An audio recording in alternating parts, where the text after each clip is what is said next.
यहां पर दिया हुआ है precipitate of PbSO4 is soluble in, वो कह रहा है कि PbSO4 किस में सोल्यूबल होता है। तो ये कॉन्सेप्ट किस पर है, test of lead plus two ion, जो लेड प्लस टू का टेस्ट है उस पर बेस्ड है। एक बार मैं इस रिएक्शंस को लिख के दिखाता हूं बेटा।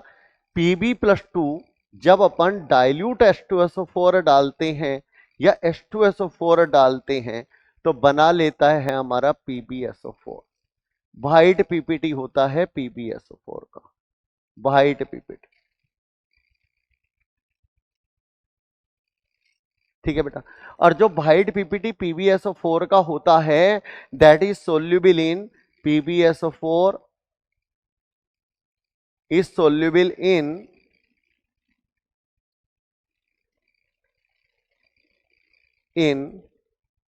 concentrate H2SO4, concentrate H2SO4, NaOH, ammonium acetate 6 molar, ammonium acetate, इसे अपन अमोनियम एसीटेट बोलते हैं, अमोनियम टार्ट्रेट।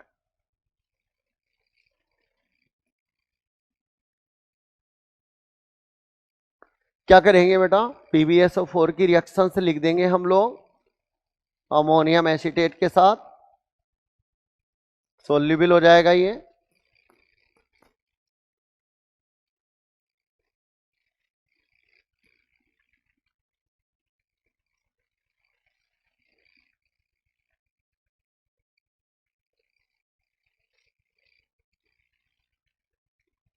अमोनियम सल्फेट बने, यहां पर जगह कम पड़ रही है, नीचे लिख दिया बेटा।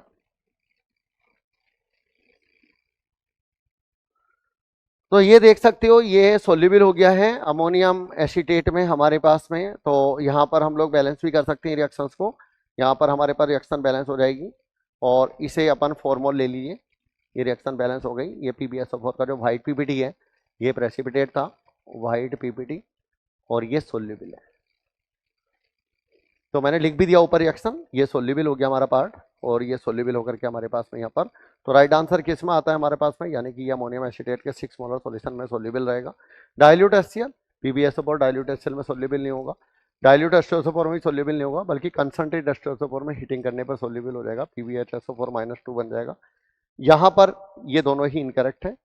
तो मुझे लगता है कि अमोनियम एसीटेट का ध्यान भी रखना है कि अमोनियम एसीटेट में PbSO4 केवल अमोनियम एसीटेट में ही नहीं, कंसंट्रेट H2SO4 में, NaOH में और अमोनियम टार्ट्रेट में, इन सारे सॉल्यूशंस में ये सोल्यूबल होता है अमोनियम एसीटेट के अलावा भी।